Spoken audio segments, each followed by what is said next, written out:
ಮೀಸಲಾತಿ ಅನ್ವಯ ಹುದ್ದೆಗಳ ಭರ್ತಿಗಾಗಿ ಪ್ರತಿಭಟನೆ. ಒಳ ಮೀಸಲಾತಿ ಐಕ್ಯ ಹೋರಾಟ ಸಮಿತಿ ಸಿಂಧನೂರು ವತಿಯಿಂದ ಒಳ ಮೀಸಲಾತಿ ಅನ್ವಯ ಹುದ್ದೆಗಳ ಭರ್ತಿ ಮಾಡಲು ಒತ್ತಾಯಿಸಿ ನಗರದ ಪ್ರವಾಸಿ ಮಂದಿರದಿಂದ ತಹಸೀಲ್ದಾರ್ ಕಚೇರಿವರೆಗೂ ಮೆರವಣಿಗೆ ಮೂಲಕ ಪ್ರತಿಭಟನೆ ನಡೆಸಲಾಯಿತು. ಗಾಂಧಿ ವೃತ್ತದಲ್ಲಿ ರಸ್ತೆ ತಡೆದು ರಾಜ್ಯ ಸರ್ಕಾರದ ವಿರುದ್ಧ ಘೋಷಣೆ ಹಾಕಿ ತಮ್ಮ ಆಕ್ರೋಶ ವ್ಯಕ್ತಪಡಿಸಿ, ಒಳ ಮೀಸಲಾತಿ ಜಾರಿಗಾಗಿ ಸುಮಾರು 35 ವರ್ಷಗಳಿಂದ ನಿರಂತರವಾಗಿ ಮಾದಿಗ ಸಮುದಾಯವು ಹಲವು ಬಗೆಯ ಹೋರಾಟ ನಡೆಸಿದ್ದು, ಅನೇಕ ಹೋರಾಟಗಾರರು ತಮ್ಮ ಪ್ರಾಣವನ್ನೇ ಕಳೆದುಕೊಂಡರು. ಈಗ ನಮ್ಮ ಮಕ್ಕಳು ಹೋರಾಟ ಮಾಡುವ ಸ್ಥಿತಿಯನ್ನು ಕಾಂಗ್ರೆಸ್ ಸರ್ಕಾರ ನಿರ್ಮಾಣ ಮಾಡಿದ್ದು, ಮಾದಿಗ ಸಮುದಾಯಕ್ಕೆ ಅನ್ಯಾಯ ಮಾಡುತ್ತಿರುವ ಕಾಂಗ್ರೆಸ್ ಪಕ್ಷದಲ್ಲಿ ಯಾವ ಒಬ್ಬ ಮಾದಿಗ ಸಮುದಾಯದ ಮುಖಂಡರು ಇರಬಾರದು. ಕೂಡಲೇ ಪಕ್ಷಕ್ಕೆ ರಾಜೀನಾಮೆ ಕೊಟ್ಟು ಬರಬೇಕು. ಈಗಾಗಲೇ 36,000 ಹುದ್ದೆ ತುಂಬಲು ಸರ್ಕಾರವು ಮುಂದಾಗಿರುವುದು ಮಾದಿಗ ಸಮುದಾಯದ ವಿದ್ಯಾರ್ಥಿಗಳ ಪಾಲಿಗೆ ಮರಣ ಶಾಸನವಾಗಿದೆ. ಮುಖ್ಯಮಂತ್ರಿ ಸಿದ್ದರಾಮಯ್ಯ ಕೇವಲ ಒಂದೇ ಸಮುದಾಯದ ಓಲೈಕೆ ತಂತ್ರಗಾರಿಕೆ ಸರಿಯಾದ ಕ್ರಮವೇ ಎಂದು ಪ್ರಶ್ನಿಸಿದರು. ಮಾದಿಗ ಸಮಾಜ ಇವತ್ತು ಒಂದು ದಿನ ಅಲ್ಲ, ಒಂದು ವರ್ಷಗಳ ಕಾಲ ಅಲ್ಲ, ನಿರಂತರ 30-35 ವರ್ಷಗಳ ಕಾಲ ನಿರಂತರವಾಗಿ ತಮ್ಮ ಜೀವವನ್ನು ಕೊಟ್ಟು ತಮ್ಮ ಪ್ರಾಣವನ್ನ ಕೊಟ್ಟು ಕೂಡ ಇವತ್ತು ನಿರಂತರವಾಗಿ ಹೋರಾಟಕ್ಕೆ ಇಳಿದಿದ್ದಾರೆ. ಇವತ್ತಿನ ಹೋರಾಟ ಎಲ್ಲ ಬಂಧುಗಳೇ, ತಮಗೆಲ್ಲರಿಗೂ ಗೊತ್ತಿರಲಿ, ನಮ್ಮ ಮತ್ತೆ ಇವತ್ತು ನಮ್ಮ ಈ ರಾಜ್ಯಾದ್ಯಂತ ವಿದ್ಯಾರ್ಥಿ ಯುವಕರು ಮತ್ತು ಹಿರಿಯರು ಮತ್ತೆ ಹೋರಾಟಕ್ಕೆ ಧುಮುಕಿದ್ದಾರೆ. ಇವತ್ತು ಒಂದು ದಿನದ ಹೋರಾಟ ಅಷ್ಟೇ ಅಲ್ಲ, ನಮ್ಮ ಮಕ್ಕಳು, ನಮ್ಮ ತಂದೆ ತಾಯಿಗಳ ನಂತರ ಮತ್ತೆ ಮಕ್ಕಳು ಕೂಡ ಇವತ್ತು ಹೋರಾಟಕ್ಕೆ ಧುಮುಕಿದ್ದಾರೆ.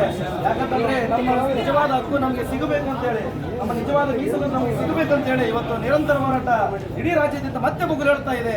ಹಾಗಾಗಿ ಮಾನ್ಯ ಸಿದ್ದರಾಮಯ್ಯ ಸರ್ಕಾರಕ್ಕೆ ನಾಚಿಕೆ ಆಗಬೇಕು. ಯಾಕಂದ್ರೆ ಒಂದು ವರದಿಯಲ್ಲ, 2 ವರದಿಯಲ್ಲ, ಸುಮಾರು 4-5 ವರದಿಗಳಲ್ಲಿ ಮಾದಿಗರೇ ನಂಬರ್ 1, ಮಾದಿಗರೇ ಮುಖ್ಯ ವಾಹಿನಿಯಲ್ಲಿದ್ದಾರೆ, ಮಾದಿಗರೇ ಜನಸಂಖ್ಯೆಯಲ್ಲಿ ಪ್ರಥಮ ಸ್ಥಾನ ಇದ್ದಾರೆ ಅಂತೇಳಿ ಎಲ್ಲ ವರದಿಯಲ್ಲಿ ಜಗಜ್ಜಾಹೀರಾತಾದರೂ ಕೂಡ ಇವತ್ತು ಮಾದಿಗರನ್ನ ಸೈಡ್ ಲೈನ್ ಮಾಡುವಂತ ಕುತಂತ್ರ ಇವತ್ತು ಕಾಂಗ್ರೆಸ್ ಸರ್ಕಾರ, ಇನ್ನೊಂದು ಸರ್ಕಾರ, ಎಲ್ಲ ಸರ್ಕಾರಗಳು ಮಾದಿಗರಿಗೆ ವರ್ಷಗಳಿಂದ ಸುಮಾರು ಜನರುಗಳನ್ನ ಹಲವಾರು ಹೋರಾಟಗಳನ್ನು ಮಾಡಿಕೊಂಡು ಬಂದು ಸುಮಾರು ಜನರು ಇದರಲ್ಲಿ ಪೂರ್ತಿ ತಮ್ಮ ಜೀವನವನ್ನೇ ತ್ಯಾಗ ಮಾಡಿದ್ದಾರೆ. ಅಷ್ಟಾದರೂ ಕೂಡ ಈ ಒಂದು ಭ್ರಷ್ಟ ಕಾಂಗ್ರೆಸ್ ಸರ್ಕಾರ ಈ ಮಾದಿಗರ ಮಕ್ಕಳನ್ನು ಮರಣ ಶಾಸನ ಬರೆಯಲು ಈ ಕಾಂಗ್ರೆಸ್ ಸರ್ಕಾರವು 56,432 ಹುದ್ದೆಗಳನ್ನು ಒಳ ಮೀಸಲಾತಿ ಇಲ್ಲದೆ ಈ ಸರ್ಕಾರ ತುಂಬಲು ಹೊರಟಿರುವುದು ಮಾದಿಗರ ಮರಣ ಶಾಸನ ಅಂತೇಳಿ ಅನ್ಕೋಬೇಕಾಗುತ್ತದೆ. ಅದೇ ಮಾದಿಗರ ಮಕ್ಕಳು ಮುಂದೊಂದು ದಿನ ಇದೇ ಕಾಂಗ್ರೆಸ್ ಸರ್ಕಾರವನ್ನು ಮಾದಿಗರ ಮಕ್ಕಳು ಕಾಂಗ್ರೆಸ್ ಸರ್ಕಾರವನ್ನು ಪೂರ್ತಿ ನಿರ್ಣಯವನ್ನು ಮಾಡಲು ಪಣ ತೊಟ್ಟು ನಿಲ್ಲುವ ಸಮಯ ಮುಂದೊಂದು ದಿನ ಬರುತ್ತದೆ ಎಂದು ನಾನು ಹೇಳಲು ಬಯಸುತ್ತೇನೆ. ಹಾಗೂ ಸುಮಾರು ಈ ಸರ್ಕಾರಗಳು ಎಲ್ಲ ಸರ್ಕಾರಗಳು ಬಂದೋದು ಸುಮಾರು 3 ಆಯೋಗಗಳನ್ನು ರಚಿಸಿ ಎಲ್ಲ ಆಯೋಗಗಳಲ್ಲಿ ಮಾದಿಗ ಜನಸಂಖ್ಯೆ ಯಾರು ಮಾಧುಸ್ವಾಮಿ ಆಯೋಗ ಆಗಲಿ, ನಾಗಮೋಹನ್ ದಾಸು ಆಯೋಗ ಆಗಲಿ ಮತ್ತು ನಾಗಮೋಹನ್ ದಾಸ್ ಸದಸ್ಯ ಆಯೋಗ ಆಗಲಿ, ಎಲ್ಲ ಸಮೀಕ್ಷೆಗಳಲ್ಲಿ ಮಾದಿಗರೇ ನಂಬರ್ 1 ಬಂದಿರುವುದರಿಂದ ಈ ನಮ್ಮ ಸೋದರ ಬಂಧುಗಳಾಗಿರ್ತಕ್ಕಂಥ ಅವರಿಗೆ ನಮ್ಮ ಸಮಾಜವು ಎಲ್ಲ ಆಯೋಗದಲ್ಲಿ ನಮ್ಮ ಜನಸಂಖ್ಯೆ ಜಾಸ್ತಿ ಇರುವುದರಿಂದ ಅವರಿಗೆ ತಡೆಕೊಳ್ಳಕ್ಕಾಗಲಾರ್ದೇ ಎಲ್ಲ ಆಯೋಗಗಳನ್ನು ಧಿಕ್ಕರಿಸಿ ಒಳ ಮೀಸಲಾತಿ ಇಲ್ಲದೇ ಕೂಡ ಈ 56,432 ಹುದ್ದೆಗಳನ್ನು ತುಂಬಲು ಹೊರಟಿರುತ್ತದೆ. ಅದಕ್ಕೆಲ್ಲ ಕಾರಣ ಇವರೆಲ್ಲರ ಕುಮ್ಮಕ್ಕಿನಿಂದ ಸಿದ್ದರಾಮಯ್ಯನವರು ಕೂಡ ಈ ಎಲ್ಲರ ಮಾದಿಗರ ಮರಣ ಶಾಸನವನ್ನು ಬರೆಯಲು ಮುನ್ನುಗ್ಗುತ್ತಿದ್ದಾರೆ. ಆದ ಕಾರಣ ಎಲ್ಲ ಮಾದಿಗ ಜನರು ಇನ್ನು ಮುಂದಿನ ದಿನಗಳಲ್ಲಿ ಎಲ್ಲರೂ ಒಕ್ಕಟ್ಟಾಗಿ ಎಲ್ಲ ಸಮಾಜದ ಇನ್ನೂ ಉಳಿದ 101 ಜಾತಿಗಳಿರ್ತಕ್ಕಂಥ ಎಲ್ಲ ಜಾತಿವಾರ ಜನರು ಒಗ್ಗಟ್ಟಾಗಿ ಈ ಒಂದು ಸಿದ್ದರಾಮಯ್ಯ ಸರ್ಕಾರವನ್ನು ರಾಜ್ಯ ಸರ್ಕಾರದ ವಿಚಾರ ಕಳೆದ 35 ವರ್ಷಗಳಿಂದ ಹೋರಾಟ ಮಾಡಿದಂತ ಒಂದು ಜನ ಈಗಾಗಲೇ ಸತ್ತು ಸುಡುಗಾಡಿ ಕಂಡ ನಂತರ ಇನ್ನೂ ಒಳ ಮೀಸಲಾತಿ ಜಾರಿ ಆಗ್ತಾ ಇಲ್ಲ. ಅವರ ಮಕ್ಕಳು ಇವತ್ತು ಬೀದಿಗೆ ಬಂದು ಹೋರಾಟ ಮಾಡತಕ್ಕಂತ ಅನಿವಾರ್ಯ ಪರಿಸ್ಥಿತಿ ಈ ಕಾಂಗ್ರೆಸ್ ಸರ್ಕಾರ ನಿರ್ಮಾಣ ಮಾಡಿದೆ. ಇದರ ಇತಿಹಾಸ ಹೇಳಿಕೊಂಡು ಕೂತ್ರೆ ನಾವು ಇದೇ ಒಂದು ಪುಸ್ತಕ, ಒಂದು ಗ್ರಂಥ ಬರಿಬೇಕಾಗುತ್ತೆ.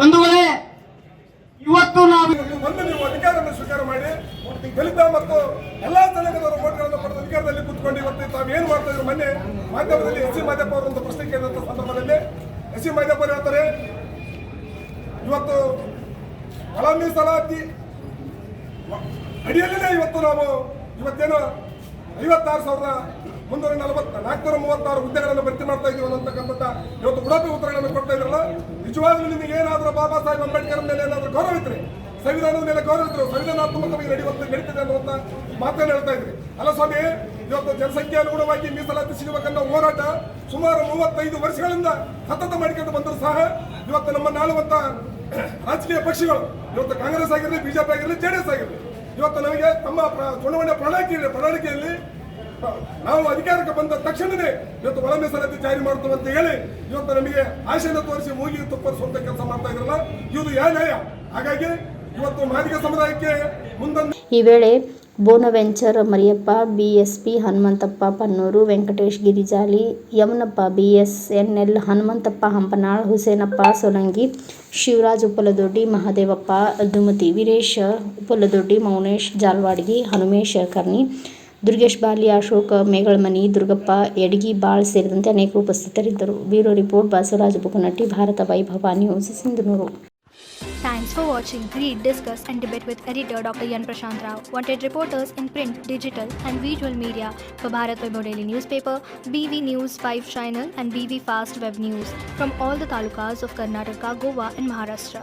If interested, send your resume to 9019229369.